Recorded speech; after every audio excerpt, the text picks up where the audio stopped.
నమస్కారం ETV news కి స్వాగతం ఈనాటి ముఖ్యాంశాలు కేరళలో వరుణుడి బీభత్సం కొండ చర్యలు విరిగిపడి 123 మంది దుర్మరణం ముమ్మరంగా సాగుతున్న సహాయ చర్యలు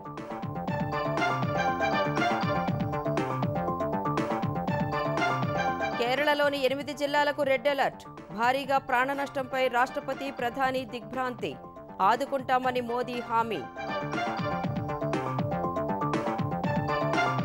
తెలంగాణలో రెండో విడత రైతు రుణమాఫీ 6.5 లక్షల మందికి 6,198 కోట్లు లబ్ధి ఆగస్టు 15 లోపు మిగిలిన వారికి రద్దు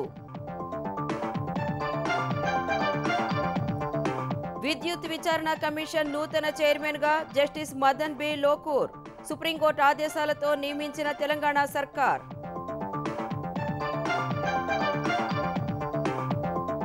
గిరిజన ప్రాంతాల్లో డోలీ మోతలు కనిపించరాదన్న చంద్రబాబు మౌలిక వసతుల కల్పన ఫీడర్ అంబులెన్స్ల ఏర్పాటుకు ఆదేశం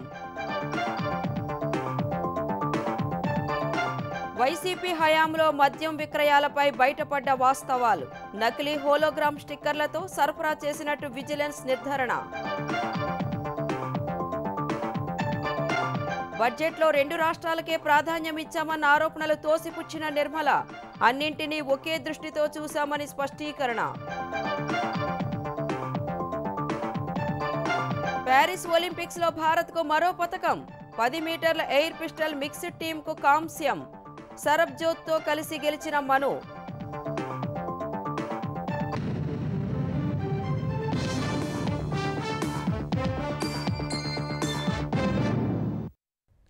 కేరళలో భారీ వర్షాలు వరదల కారణంగా పలుచోట్ల ఇళ్లపై కొండ చర్యలు విరిగిపడి 123 మంది ప్రాణాలు కోల్పోయారు మరో 128 మంది గాయపడ్డారు ఇంకా అనేక మంది మట్టి చర్యల కింద చిక్కుకున్నట్లు అనుమానిస్తున్న అధికారులు యుద్ధ ప్రాతిపదికన సహాయ చర్యలు కొనసాగిస్తున్నారు కొండల మీద నుంచి వరద పోటెత్తి కొండ చర్యలు విరిగిపడటం వల్ల కిందనున్న వందల సంఖ్యలో ఇళ్లు ధ్వంసమవ్వగా అనేక వాహనాలు కొట్టుకుపోయాయి మరోవైపు కేరళ వ్యాప్తంగా జోరు వానలు కొనసాగుతున్నాయి భారీ వర్షాల కారణంగా కేరళలోని వైనాడ్ జిల్లాలో పలుచోట్ల కొండ చర్యలు విరిగిపడి 10ల సంఖ్యలో ప్రజల ప్రాణాలు బలి తీసుకున్నాయి ఈ ఘోర విలయంలో మృతుల సంఖ్య అంతకంతకు పెరుగుతోంది ముండక్కై చూరల్మల అట్టమాల నూల్పూజ గ్రామాల్లో జోరువానలకు ఈ తెల్లవారుజామున కొండ చర్యలు విరిగి నివాస గృహాలపై పడ్డాయి తెల్లవారుజామున 2 గంటల సమయంలో ఒకసారి 4:30 గంటల సమయంలో మరోసారి కొండ చర్యలు విరిగిపడగా వందల సంఖ్యలో ఇళ్లు ధ్వంసమయ్యాయి వాటిలో చాలా మంది ప్రజలు నిద్రలోనే తిరిగిరాని లోకాలకు వెళ్లిపోయారు అనేక మంది శిథిలాల్లో చిక్కుకుని కాపాడాలంటూ బంధువులకు ఫోన్లు చేసి మొరపెట్టుకున్నారు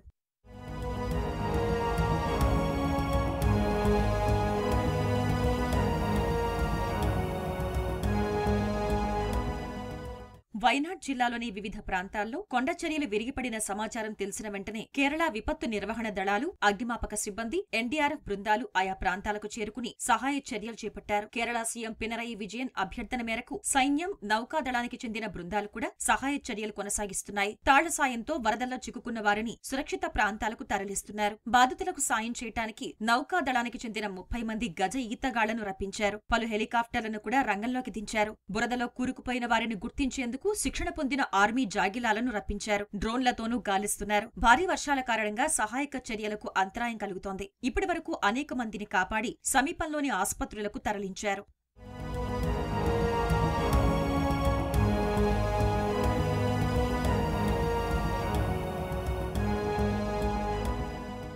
కొండ చర్యల కింద చాలా మంది ప్రజలు చిక్కుకుని ఉంటారని స్థానికులు భయాందోళన వ్యక్తం చేస్తున్నారు త్రుటిలో ప్రాణాలతో బయటపడిన వారు ఆ భయానక ఘటనను గుర్తు చేసుకున్నారు సోమవారం రాత్రి 11 గంటల ప్రాంతంలో పెద్ద ఎత్తున బురదతో కూడిన వరద తమ ఇళ్లవైపు రావటం గమనించినట్లు పలువురు తెలిపారు ఆ సమయంలో ఇళ్ల నుంచి వేగంగా సమీపంలోని కొండ ప్రాంతాలకు వెళ్లి ప్రాణాలు కాపాడుకున్నట్లు చెప్పారు ఇళ్లలోనే ఉన్నవారి జాడ తెలియరాలేదని చెప్పారు ఉదయానికి తమ ఇళ్లు పూర్తిగా కొట్టుకుపోయాయని ఆవేదన వ్యక్తం చేశారు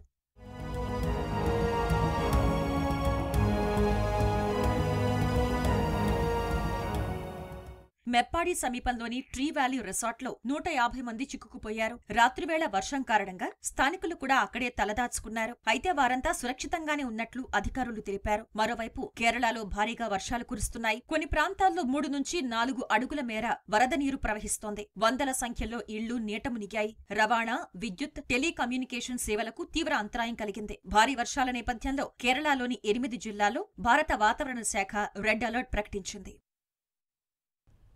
కేరళలో కొండ చర్యలు విరిగిపడిన ఘటనపై రాష్ట్రపతి ద్రౌపది ముర్ము ప్రధాని మోదీ తీవ్ర దిగ్భ్రాంతి వ్యక్తం చేశారు. కేరళ సీఎంతో మాట్లాడి వివరాలు తెలుసుకున్న మోదీ పరిస్థితిపై సమీక్షించారు. గాయపడిన వారికి మెరుగైన చికిత్స అందించాలని ప్రధాని సూచించారు. మృతుల కుటుంబాలకు 2 లక్షల రూపాయలు, గాయపడిన వారికి 50,000 చొప్పున సాయం ప్రకటించారు. మృతుల కుటుంబాలకు లోక్సభ ప్రతిపక్ష నేత రాహుల్ గాంధీ ప్రగాఢ సానుభూతి తెలిపారు. కేరళ సీఎం జిల్లా కలెక్టర్తో ఫోన్లో మాట్లాడి ఘటన వివరాలు తెలుసుకున్నారు. అటు పొరుగు రాష్ట్రం తమిళనాడు కేరళకు 5 కోట్ల రూపాయల ఆర్థిక సాయాన్ని ప్రకటించింది. ఈ ఘటనపై కేరళ సీఎం పినరై విజయన్తో మాట్లాడిన Tamil Nadu CM MK Stalin Tamil Nadu CM నిధుల నుంచి 5 కోట్ల రూపాయలను విడుదల చేయాలని అధికారుల్ని ఆదేశించారు. అంతేకాకుండా ఐఏఎస్ అధికారుల నేతృత్వంలో 20 మంది అగ్నిమాపక సిబ్బంది, 10 మంది డాక్టర్లతో కూడిన బృందాలను కేరళకు పంపించనున్నట్లు స్టాలిన్ వెల్లడించారు. కాంగ్రెస్ పార్టీ ఎప్పుడూ రైతు పక్షపాతి అని ముఖ్యమంత్రి రేవంత్ రెడ్డి చెప్పారు. దేశంలో ఎక్కడా లేని విధంగా ఒకే విడతలో పెద్ద మొత్తంలో రైతు రుణాలను మాఫీ చేస్తున్నట్లు వివరించారు. అసెంబ్లీ ఆవరణలో రైతు రుణమాఫీ 2వ విడత నిధులను సీఎం విడుదల చేశారు. ఈ కార్యక్రమంలో ఉప ముఖ్యమంత్రి భట్టి విక్రమార్క, శాసనసభ స్పీకర్ గడ్డం ప్రసాద్, శాసనమండలి చైర్మన్ గుత్తా సుఖేందర్ రెడ్డి, మంత్రులు, ఎమ్మెల్యేలు పాల్గొన్నారు. 2వ విడతలో 6.5 లక్షల మంది రైతులకు చెందిన 6,198 కోట్ల రుణమాఫీ చేశారు. కాంగ్రెస్ మాట చెప్పితే తప్పదని నిరూపించినట్లు పేర్కొన్న రేవంత్ రెడ్డి ఎన్ని ఆర్థిక ఇబ్బందులున్నా రైతు ప్రయోజనాల కోసమే రుణమాఫీ చేసినట్లు వివరించారు. ఆగస్టు 15 లోపు 2 లక్షల వరకు రుణమాఫీ చేసి తీరుతామని పునరుద్ఘాటించారు. గత బీఆర్ఎస్ ప్రభుత్వం చేసిన అప్పులకు ఈ 6 నెలల్లో ఆర్థిక మంత్రి 43,000 కోట్లు చెల్లించారని, 12 రోజుల్లోనే రుణమాఫీ కోసం 12,000 కోట్లు సేకరించారంటూ మంత్రి భట్టి, ఆర్థిక శాఖ సిబ్బందిని సీఎం అభినందించారు. అప్పుల్లో కూరుకుపోయిన తెలంగాణ రాష్ట్రం, ఆర్థిక సంక్షోభాన్ని ఎదుర్కొంటున్న తెలంగాణ రాష్ట్రం ఏ విధంగా ఈ రైతులకు రుణమాఫీ చేస్తారని చెప్పి చాలా మంది మాట్లాడడం జరిగింది. కొంతమంది శాపనార్థాలు పెట్టడం జరిగింది. వాళ్ళు చేసిన అప్పులు వాళ్ళకి తెలుసు కాబట్టి వాళ్ళు ఒక నమ్మకంగా ఉన్నారు. ఎట్టి పరిస్థితుల్లో వీళ్ళు చెల్లించరు, ఆగస్టు నెలలో ఏదైతే మాట ఇచ్చిండో మాట తప్పుతాడు అని. ఎట్టి పరిస్థితుల్లో రుణమాఫీ జరిగి తీరవలసిందే, దీంట్లో ముందుకు వెళ్ళవలసిందే, ఈ సంక్షోభాన్ని, సమస్యను పరిష్కరించాల్సిందే అని చెప్పి ప్రణాళికలు రచించి నిధుల సమీకరణ చేసి ఈనాడు 2వ విడత 6,198 కోట్లు, దాదాపుగా 6,40,000 మంది పైచిలకు రైతు కుటుంబాలకు చెల్లిస్తున్నాము. తెలంగాణలో విద్యుత్ అంశంపై విచారణ కమిషన్ నూతన చైర్మన్గా సుప్రీంకోర్టు విశ్రాంత న్యాయమూర్తి జస్టిస్ మదన్ భీమరావు లోకూర్ నియమితులయ్యారు. సుప్రీంకోర్టు ఆదేశాల మేరకు జస్టిస్ ఎల్ నరసింహారెడ్డి స్థానంలో జస్టిస్ లోకూర్ను ప్రభుత్వం నియమించింది. ఉమ్మడి రాష్ట్రాల్లో హైకోర్టు ప్రధాన న్యాయమూర్తిగాను జస్టిస్ లోకూర్ పనిచేశారు. యాదాద్రి, భద్రాద్రి విద్యుత్ సంస్థల నిర్మాణాలు, ఛత్తీస్గఢ్ నుంచి విద్యుత్ కొనుగోళ్ల అంశంపై జస్టిస్ లోకూర్ విచారణ జరుపుతారు. ఇప్పటికే అనేక మంది అధికారులు, ప్రజాప్రతినిధులకు నోటీసులు పంపడం సహా వారిని జస్టిస్ ఎల్ నరసింహారెడ్డి విచారించారు. గతంలో విద్యుత్ సంస్థల్లో పనిచేసిన అధికారులను కూడా విచారించారు. ఇంధన శాఖ మాజీ కార్యదర్శులు, ప్రిన్సిపల్ సెక్రటరీలుగా పనిచేసిన సురేష్ చందా, అరవింద్ కుమార్, ఎస్కే జోషి, అజయ్ మిశ్రా, మాజీ ట్రాన్స్కో అండ్ జెన్కో సీఎండీ దేవులపల్లి ప్రభాకర్ రావు నుంచి విచారణలో భాగంగా వివిధ అంశాలపై వివరాలు తీసుకున్నారు. ప్రొఫెసర్ కోదండరాం, విద్యుత్ శాఖ సీనియర్ ఉద్యోగి రఘు, విద్యుత్ రంగ నిపుణులు వేణుగోపాల్ కూడా తమ వద్ద ఉన్న సమాచారాన్ని జస్టిస్ నరసింహారెడ్డికి అందజేశారు.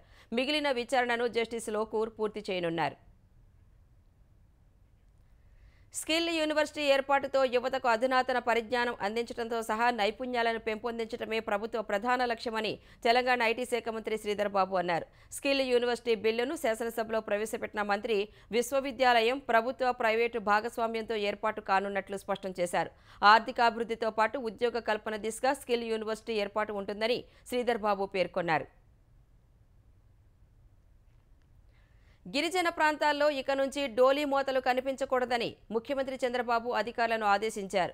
గిరిజన సంక్షేమంపై సచివాలయంలో సమీక్ష నిర్వహించిన సీఎం గత ప్రభుత్వ విధ్వంసంతో గిరిజనుల జీవన ప్రమాణాలు దారుణంగా పడిపోయాయన్నారు.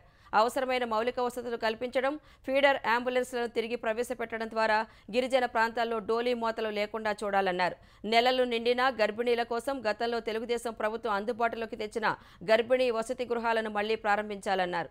ఇదే సమయంలో అరకు కాఫీ అమ్మకాలు, మార్కెటింగ్పై సీఎం వివరాలు తెలుసుకున్నారు. గిరిజన ఉత్పత్తులకు జాతీయ, అంతర్జాతీయ స్థాయిలో ఉన్న డిమాండ్ను ఉపయోగించుకుంటే వారి జీవితాల్లో మార్పులు తేవొచ్చని పేర్కొన్నారు. గిరిజన ప్రాంతాల్లో ప్రకృతి సేద్యాన్ని ప్రోత్సహించాలని సూచించారు. తేనె, హార్టికల్చర్, కాఫీని ప్రోత్సహిస్తే మంచి ఫలితాలు వస్తాయన్నారు. గంజాయి గిరిజన ప్రాంతాల్లో ఎక్కడా కనిపించకుండా చూడాలని ఆదేశించారు. ట్రైకార్, జీసీసీ, ఐటీడీఏలను మళ్లీ క్రియాశీలకంగా మార్చి కార్యకలాపాల్లో వేగం పెంచాలని సూచించారు. కేంద్రం గిరిజనుల కోసం అమలు చేసే పథకాలపై కసరత్తు చేసి రాష్ట్రానికి నిధులు సాధించే ప్రణాళికలతో రావాలని అధికారులను చంద్రబాబు ఆదేశించారు. US consul general Jennifer Larson ఉప ముఖ్యమంత్రి పవన్ కళ్యాణ్ను కలిశారు. ఉప ముఖ్యమంత్రిగా బాధ్యతలు స్వీకరించినందున అభినందనలు తెలిపి జ్ఞాపిక అందజేశారు. జెన్నిఫర్ లార్సన్, ఆమె బృందాన్ని పవన్ కళ్యాణ్ సత్కరించారు. ఈ భేటీలో ఆంధ్రప్రదేశ్లో పెట్టుబడులకు, అభివృద్ధి ప్రాజెక్టులు చేపట్టేందుకు ఉన్న అవకాశాలు చర్చకు వచ్చాయి. స్థిరమైన ప్రభుత్వం, పెట్టుబడులను ప్రోత్సహించే సానుకూల దృక్పథం ఉందని, ఏపీలో పెట్టుబడులు పెట్టాలనుకునే వారిని ప్రోత్సహించాలని పవన్ ఆమెను కోరారు. సాంకేతికతను అందిపుచ్చుకునే నైపుణ్యం కలిగిన యువత ఏపీలో ఉన్నారని, వారి ప్రతిభకు తగిన అవకాశాలు అందించడంలో, ఉన్నత విద్యకు అమెరికా వెళ్లేవారికి తగిన సహకారం, మార్గనిర్దేశనం అందించాలని కోరారు. ఆంధ్రప్రదేశ్ విద్యాశాఖ మంత్రి నారా లోకేష్ను కూడా జెన్నిఫర్ లార్సన్ కలిశారు. శ్రీశైలం జలాశయం నుంచి నీటి విడుదల కొనసాగుతోంది. ప్రస్తుతం ప్రాజెక్టు 7 గేట్లను ఎత్తి నీటిని విడుదల చేస్తున్నారు. కుడి, ఎడమ జల విద్యుత్ కేంద్రాల ద్వారా సాగర్కు నీళ్లు వదులుతున్నారు. ప్రస్తుతం శ్రీశైలం ప్రాజెక్టుకు జూరాల, సుంకేశ్ల నుంచి 4,13,000 క్యూసెక్కుల ప్రవాహం వచ్చి చేరుతోంది. ఈ మధ్యాహ్నం 3 వరకు శ్రీశైలం ప్రాజెక్టులో నీటి నిల్వ 207 టీఎంసీలు దాటింది. నాగార్జున సాగర్కు 1,55,000 క్యూసెక్కులకు పైనే వరద వస్తుండగా నీటి నిల్వ 145 టీఎంసీలకు చేరువైంది. నాగార్జున సాగర్ గరిష్ట నీటి నిల్వ సామర్థ్యం 312 టీఎంసీలు ఉండగా దాదాపు 7,000 క్యూసెక్కులను విడుదల చేస్తున్నారు. ఎగువ ప్రాంతాల్లో వర్షాలు తగ్గుముఖం పట్టగా గోదావరి వరద ఉధృతి క్రమంగా తగ్గుతోంది. ధవళేశ్వరం బ్యారేజ్ వద్ద మొదటి ప్రమాద హెచ్చరిక కొనసాగుతోంది. 11,69,000 క్యూసెక్కుల వరద నీరు సముద్రంలోకి వెళుతోంది. వరద తగ్గినా కోనసీమలోని లంక గ్రామాలు ఇంకా ముంపులోనే ఉన్నాయి. చాలా చోట్ల పంట పొలాలు నీటిలోనే తేలియాడుతున్నాయి. విద్యార్థులు నాటు పడవలపై బడికి వెళుతున్నారు. కొత్తపేట నియోజకవర్గంలో పలు గ్రామాల్లో వరద తెచ్చిన బురదతో ప్రజలకు ఇబ్బందులు తప్పడం లేదు. కోనసీమలోని లంక గ్రామాల్లో పంటలు నీట మునిగి రైతులు ఆవేదన వ్యక్తం చేస్తున్నారు.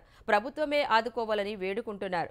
అటు వరద తగ్గే వరకు అప్రమత్తంగా ఉండాలని ఉన్నతాధికారులు సిబ్బందిని ఆదేశించారు.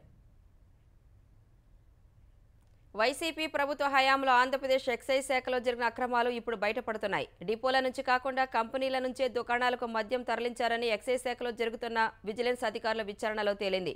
నకిలీ హోలోగ్రామ్ స్టిక్కర్లతో మద్యం టెండర్లను పక్కదారి పట్టించినట్లు వెల్లడైంది.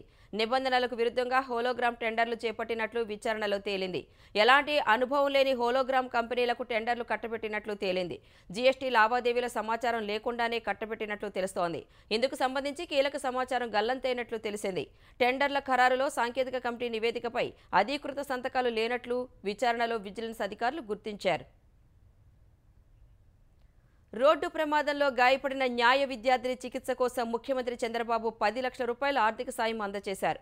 సత్తెనపల్లి మాజీ ఎమ్మెల్యే పి భారతి ముఖ్యమంత్రిని కలిసి రోడ్డు ప్రమాదంలో తీవ్రంగా గాయపడిన న్యాయ విద్యార్థి కె సాయి ఫణీంద్ర చికిత్సకు సాయం చేయాలని కోరారు. ఇందుకు స్పందించిన చంద్రబాబు 10 లక్షల ఆర్థిక సాయం అందించారు. వన్యప్రాణులను వేటాడి రవాణా చేసే వారిపై కఠిన చర్యలు తీసుకోవాలని డిప్యూటీ సీఎం పవన్ కళ్యాణ్ ఆదేశించారు. పల్నాడు జిల్లా విజయపురి సౌత్ రేంజ్ అటవీశాఖ ఉద్యోగులపై జరిగిన దాడిపై ఆయన ఆరా తీశారు. ఉద్యోగులపై దాడి చేసిన ముఠాను గుర్తించి కఠిన చర్యలు తీసుకోవాలని కలెక్టర్ను ఆదేశించారు. వన్యప్రాణులను వేటాడినా, అటవీ సంపదకు నష్టం కలిగించినా, అటవీశాఖ ఉద్యోగులపై దాడులు చేసినా చట్టపరంగా శిక్షిస్తామని హెచ్చరించారు. అంతరించిపోయే దశలో ఉన్న అలుగు వంటి అరుదైన జీవులను కాపాడటమే లక్ష్యంగా అటవీశాఖ అధికారులు పనిచేయాలన్నారు.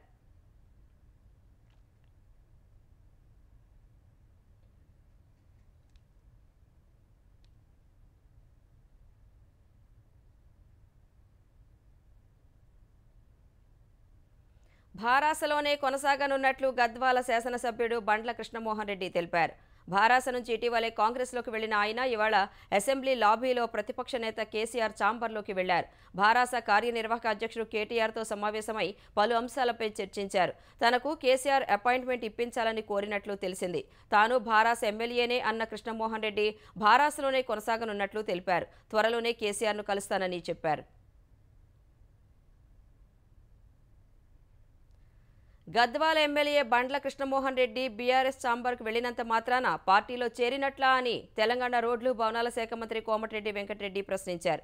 కేటీఆర్ కూడా తన చైర్ దగ్గరకు వచ్చి మాట్లాడారని, ఇప్పుడు ఆయన కాంగ్రెస్లో చేరినట్లేనా అని ప్రశ్నించారు. అసెంబ్లీ ప్రాంగణంలో ఇష్టాగోష్ఠిగా మాట్లాడిన వెంకటరెడ్డి బండ్ల కృష్ణమోహన్ రెడ్డి కాంగ్రెస్లోనే కొనసాగుతారని, ఎక్కడికి వెళ్లరని స్పష్టం చేశారు. త్వరలో మరింత మంది బీఆర్ఎస్ ఎమ్మెల్యేలు కాంగ్రెస్లోకి చేరుతారని వెంకటరెడ్డి చెప్పారు. హైదరాబాద్లోని ఉప్పల్ నుంచి నారపల్లి ఫ్లైఓవర్ పనులకు త్వరలోనే రీటెండర్ పిలుస్తామని మంత్రి వెల్లడించారు. తెలంగాణలో ఉమ్మడి ఆదిలాబాద్ జిల్లాకు తీరని అన్యాయం చేస్తున్నారని బీజేపీ ఎమ్మెల్యే పాల్వాయి హరీష్ అన్నారు. గోదావరి తలాపున ఉన్నా తమకు కాకుండా ఇతర ప్రాంతాలకు నీళ్లు తీసుకువెళుతున్నారని ఆవేదన వ్యక్తం చేశారు. దక్షిణ తెలంగాణలోని ప్రాజెక్టులపై ఉన్న శ్రద్ధ ఉత్తర తెలంగాణలోని ప్రాజెక్టులపై లేకపోవడం దారుణమని ఆక్షేపించారు. ఉత్తర తెలంగాణకు బడ్జెట్లో నిధులు కేటాయించలేదన్నారు. ఇప్పటికైనా ప్రభుత్వం ఉత్తర తెలంగాణపై ఉన్న వివక్షను వీడకపోతే తమను మహారాష్ట్రలో కలపాలని పాల్వాయి హరీష్ సూచించారు. దక్షిణ తెలంగాణ ప్రాజెక్టుల మీద ఉన్న శ్రద్ధ ఉత్తర తెలంగాణ ప్రాజెక్టుల మీద కూడా ఉండాలి. మా కండ్ల ముందు కనిపించే నీళ్లే మాకు కాకుండా దక్షిణ తెలంగాణకు తరలించారు. మాకు తీరని అన్యాయం చేసిండ్రు. మా నోటికాడి ముద్దనెత్తుకపోయినరు. మా కడుపు కొట్టినరు. ఒకవేళ మాకు నిధులు కేటాయించలేని పక్షంలో మమ్మల్ని మహారాష్ట్రలో కలిపినా కూడా మాకు అభ్యంతరం లేదు. ఇక మేము ఒక 30 రోజుల మరాఠీ పుస్తకం తీసుకొని మరాఠీ నేర్చుకుంటే మేము అందులో కలిసిపోవడానికి కూడా సిద్ధంగానే ఉన్నాం. ఎందుకు అంటున్నా అంటే గతంలో ఈ వివక్ష లేకుండే ఈ ప్రత్యేక తెలంగాణ రాష్ట్రంలోనే మా మీద తీవ్రమైన వివక్ష. కదులుతున్న బస్సులో తనపై అత్యాచారం చేశారంటూ ఓ యువతి ఉస్మానియా యూనివర్సిటీ పోలీస్ స్టేషన్లో ఫిర్యాదు చేసింది. నిర్మల్ జిల్లా నుంచి ప్రకాశం వెళుతున్న యువతి తన నోట్లో గుడ్డలు కుక్కి బస్ డ్రైవర్ అత్యాచారానికి పాల్పడినట్లు డైల్ 100కు ఫోన్ చేసి తెలిపింది. వెంటనే అప్రమత్తమైన ఓయూ పోలీసులు తార్నాకలో హరికృష్ణ ట్రావెల్స్కు చెందిన బస్సును ఆపి ఒక డ్రైవర్ను అదుపులోకి తీసుకున్నారు. యువతి ఫిర్యాదులో పేర్కొన్న ప్రధాన నిందితుడు పరారయ్యాడని, అతడి కోసం గాలిస్తున్నట్లు ఓయూ సీఐ రాజేందర్ తెలిపారు. సమగ్ర శిక్ష ఉద్యోగుల సర్వీస్ క్రమబద్ధీకరణ సహా పదవీ విరమణ ప్రయోజనాలు అందించాలనే డిమాండ్తో తెలంగాణ సమగ్ర శిక్ష ఉద్యోగుల సంఘం చేపట్టిన చెలో అసెంబ్లీ ఉద్రిక్తతకు దారితీసింది. రెండు వైపుల నుంచి అసెంబ్లీ వైపు దూసుకువెళ్లిన ఉద్యోగులను అడ్డుకున్న పోలీసులు వారిని అదుపులోకి తీసుకుని అక్కడి నుంచి తరలించారు. విద్యాశాఖ సమగ్ర శిక్షలో కాంట్రాక్టు పద్ధతిన పనిచేస్తున్న తమ సర్వీసును క్రమబద్ధీకరిస్తామని 2023 సెప్టెంబర్లో టీపీసీసీ అధ్యక్షుడి హోదాలో ఇచ్చిన హామీని సీఎం రేవంత్ రెడ్డి నెరవేర్చాలని సమగ్ర శిక్ష ఉద్యోగులు డిమాండ్ చేశారు. దాదాపు 18 ఏళ్ల నుంచి పనిచేస్తున్న 19,600 మందికి పైగా ఉద్యోగుల సర్వీసును క్రమబద్ధీకరించి కనీస వేతన స్కేల్, పదవీ విరమణ ప్రయోజనాలు అందించాలని డిమాండ్ చేశారు. ప్రపంచవ్యాప్తంగా పెట్టుబడిదారులు ప్రస్తుతం భారత్ వైపు చూస్తున్నారని ప్రధాని నరేంద్ర మోదీ అన్నారు. ఈ అవకాశాన్ని స్థానిక పెట్టుబడిదారులు ఉపయోగించుకుని 2047 నాటికి వికసిత భారత్ లక్ష్య సాధనలో తమ వంతు పాత్ర పోషించాలని సూచించారు. భారత పరిశ్రమల సమాఖ్య సిఐఐ నిర్వహించిన బడ్జెట్ అనంతర సదస్సులో ప్రసంగించిన ప్రధాని సవాళ్లను ధీటుగా ఎదుర్కొంటూ పారిశ్రామికంగా ముందడుగు వేస్తున్నట్లు చెప్పారు. భారత్ అభివృద్ధిపై ముందే చెప్పామని, అందుకు అనుగుణంగా చర్యలు చేపట్టామన్నారు. ప్రస్తుతం 8% వృద్ధితో ముందుకు సాగుతున్న భారత్ మూడో అతిపెద్ద ఆర్థిక వ్యవస్థగా అవతరించడానికి ఎక్కువ సమయం పట్టదని మోదీ విశ్వాసం వ్యక్తం చేశారు. 2029 లోపే ఆ లక్ష్యాన్ని సాధిస్తామని చెప్పారు. నూతన ఆవిష్కరణలతో భారత్ కొత్త పుంతలు తొక్కుతోందని, ఈ ఆవిష్కరణల్లో కొత్త ఒరవడి సృష్టించేందుకు దేశం పరుగులు తీస్తోందని మోదీ అన్నారు. 10 ఏళ్ల కాలంలో దేశ బడ్జెట్ను మూడింతలు చేశామన్న ప్రధాని దేశం ఏ వేగంతో పరుగులు పెడుతోందో చెప్పడానికి ఇదే నిదర్శనమని పేర్కొన్నారు. కేంద్ర బడ్జెట్ ప్రసంగంలో ఓ రాష్ట్రం పేరు ప్రస్తావించనంత మాత్రాన ఆ రాష్ట్రానికి కేటాయింపులు జరపలేదనడం సరికాదని ఆర్థిక మంత్రి నిర్మలా సీతారామన్ అన్నారు. బడ్జెట్పై లోక్సభలో చర్చకు సమాధానమిచ్చిన నిర్మలా సీతారామన్ 2 రాష్ట్రాలకే అధిక కేటాయింపులు చేశామనడం సరికాదన్నారు. గతంలో కాంగ్రెస్ పాలనలో రాష్ట్రాలకు కేటాయింపులను ప్రస్తావించిన సీతారామన్ 2009-10 బడ్జెట్లో బీహార్, ఉత్తరప్రదేశ్లకు అధికంగా నిధులు కేటాయించారని గుర్తు చేశారు. నాటి బడ్జెట్లో 26 రాష్ట్రాల పేరే ప్రస్తావించలేదని తెలిపారు. తరువాత చాలా బడ్జెట్లోనూ చాలా రాష్ట్రాలను విస్మరించారని పేర్కొన్నారు. వారే ఇప్పుడు ఎన్డీఏ ప్రభుత్వాన్ని విమర్శిస్తున్నారని దుయ్యబట్టారు. ప్రధాని మోదీ ప్రతి రాష్ట్రానికి సమప్రాధాన్యం ఇస్తున్నారని చెప్పిన నిర్మల ప్రస్తుత బడ్జెట్లోనూ అన్ని రాష్ట్రాలకు ప్రాధాన్యం ఇచ్చినట్లు వివరించారు. తెలుగు రాష్ట్రాల మధ్య పలు రైల్వే ప్రాజెక్టులకు నిధులు కేటాయించినట్లు వెల్లడించారు. తెలంగాణ, మహారాష్ట్రలో రైల్వే ప్రాజెక్టులకు 4,686 కోట్లు నిధులిచ్చామన్నారు. అనంతరం కేంద్ర బడ్జెట్తో పాటు కేంద్ర పాలిత ప్రాంతం జమ్మూ కాశ్మీర్ బడ్జెట్ను లోక్సభ ఆమోదించింది. జార్ఖండ్ చక్రధర్పూర్లో ఈ తెల్లవారుజామున హావడా ముంబై ఎక్స్ప్రెస్ పట్టాలు తప్పిన ఘటనలో 2 ప్రయాణికులు దుర్మరణం పాలయ్యారు. మొత్తం 18 బోగీలు చెల్లాచెదురైన ఈ ఘటనలో మరో 20 మంది గాయపడ్డారు. జంషెడ్పూర్కు 80 కిలోమీటర్ల దూరంలోని బరంబంబు ప్రాంతంలో తెల్లవారుజామున 3 గంటల 45 నిమిషాల ప్రాంతంలో జరిగిన ఈ ఘటనపై సమాచారం అందుకున్న అధికారులు వెంటనే సహాయ చర్యలు చేపట్టారు. ఈ ఘటనలో గాయపడిన వారిని సమీపంలోని ఆసుపత్రికి తరలించి చికిత్స చేయిస్తున్నారు. హావడా ముంబై ఎక్స్ప్రెస్ నిలబడి ఉన్న గూడ్స్ రైలు ఢీకొట్టినట్లు పశ్చిమ సింగ్భూమ్ డిప్యూటీ కమిషనర్ కుల్దీప్ చౌదరి చెప్పారు. ఈ కారణంగా గూడ్స్ రైలు పట్టాలు తప్పినట్లు తెలిపారు. ఈ ఘటనలు అదే మార్గంలో వెళ్లాల్సిన 5 ఎక్స్ప్రెస్ రైళ్లను రద్దు చేయగా మరికొన్ని రైళ్లను దారి మళ్లించారు. హావడా ముంబై ఎక్స్ప్రెస్లోని ప్రయాణికులను చక్రధర్పూర్కు తరలించి అక్కడి నుంచి ప్రత్యేక రైళ్లలో వారి గమ్యస్థానాలకు పంపినట్టు అధికారులు వెల్లడించారు. ఈ ఘటనలో చనిపోయిన వారి కుటుంబాలకు 10 లక్షలు, తీవ్రంగా గాయపడిన వారికి 5 లక్షలు, ఇతర క్షతగాత్రులకు 2 లక్షల పరిహారాన్ని రైల్వే శాఖ ప్రకటించింది. దేశీయ స్టాక్ మార్కెట్లు వరుసగా 3వ సెషన్లో లాభాలు నమోదు చేయడం సహా సరికొత్త జీవితకాల గరిష్టాలకు చేరాయి. టాటా మోటార్స్, హెచ్డీఎఫ్సీ బ్యాంక్ వంటి దిగ్గజ సంస్థల వాటాలు కొనేందుకు మదుపర్లు మొగ్గు చూపగా సెన్సెక్స్ 99 పాయింట్లు పెరిగింది. ఉదయం 81,349 పాయింట్ల వద్ద బీఎస్సీ సూచీ ప్రారంభమైంది. మొదట్లో అమ్మకాల ఒత్తిడితో 81,230 పాయింట్ల కనిష్ట స్థాయికి పడింది. తర్వాత కొనుగోళ్ల మద్దతుతో దూసుకెళ్లిన సెన్సెక్స్ 81,815 పాయింట్ల జీవితకాల గరిష్ట స్థాయికి చేరింది. అయితే చివరి గంటలో మదుపర్లు పెద్ద ఎత్తున లాభాల స్వీకరణకు మొగ్గు చూపగా 81,455 పాయింట్ల వద్ద ముగిసింది. జాతీయ స్టాక్ ఎక్స్చేంజీ సూచీ నిఫ్టీ 21 పాయింట్లు పెరిగి 24,857 పాయింట్ల వద్ద స్థిరపడింది. ప్యారిస్ ఒలింపిక్స్లో భారత్కు మరో పతకం దక్కింది. 10 మీటర్ల ఎయిర్ పిస్టల్ మిక్స్డ్ టీం విభాగంలో మనుబాకర్, సరబ్జోత్ సింగ్ జోడీ కాంస్య పతకాన్ని సాధించింది. దక్షిణ కొరియా జట్టుతో జరిగిన తుది పోరులో 16-10 పాయింట్ల తేడాతో మనుబాకర్, సరబ్జోత్ జోడీ జయభేరీ మోగించింది. ఇప్పటికే వ్యక్తిగత విభాగం 10 మీటర్ల ఎయిర్ పిస్టల్లో కాంస్యం సాధించిన మనుబాకర్ స్వాతంత్ర్యం తర్వాత ఒకే ఒలింపిక్స్లో 2 పతకాలు సాధించిన భారత అథ్లెట్గా రికార్డు సృష్టించింది. భారత్ బ్రిటిష్ పాలనలో ఉండగా 1900 సంవత్సరంలో జరిగిన ఒలింపిక్స్లో British Indian athlete Norman Pritchard అథ్లెటిక్స్లో 2 రజత పతకాలు సాధించాడు. 2 ఒలింపిక్ పతకాలు సాధించిన wrestler Sushil Kumar, shuttler PV Sindhu సరసన మనుబాకర్ చేరింది. అయితే సుశీల్ కుమార్, సింధు వేర్వేరు ఒలింపిక్స్లో పతకాలు సాధించారు. అటు భారత్కు 2వ పతకం అందించిన మనుబాకర్, సరబ్జోత్ జోడీకి అభినందనలు వెల్లువెత్తుతున్నాయి. హర్యానాలోని మను నివాసం వద్ద సంబరాలు జరిగాయి. 2 పతకాలు సాధించడం గర్వంగా ఉందని మనుబాకర్ తల్లిదండ్రులు సంతోషం వ్యక్తం చేశారు. మను, సరబ్జోత్ జోడీకి అభినందనలు తెలిపిన రాష్ట్రపతి ద్రౌపది ముర్ము వారి విజయం ఎంతో గర్వకారణమన్నారు. ఈ విజయం దేశంలోని యువతకు స్ఫూర్తిగా నిలుస్తుందని ఉపరాష్ట్రపతి జగదీప్ ధన్కడ్ పేర్కొన్నారు. మను, సరబ్జోత్ జోడీ అద్భుతమైన నైపుణ్యాన్ని ప్రదర్శించారని ప్రధాని నరేంద్ర మోదీ ప్రశంసించారు. 2వ పతకం సాధించడం ఆట పట్ల మనుకు ఉన్న అంకిత భావానికి నిదర్శనమని ప్రధాని అన్నారు. తీవ్ర ఒత్తిడిలో కూడా అద్భుతమైన ప్రదర్శన చేశారని కేంద్ర హోంమంత్రి అమిత్ షా కొనియాడారు. తెలుగు రాష్ట్రాల ముఖ్యమంత్రులు కూడా మను, సరబ్జోత్ జోడీకి అభినందనలు తెలిపారు.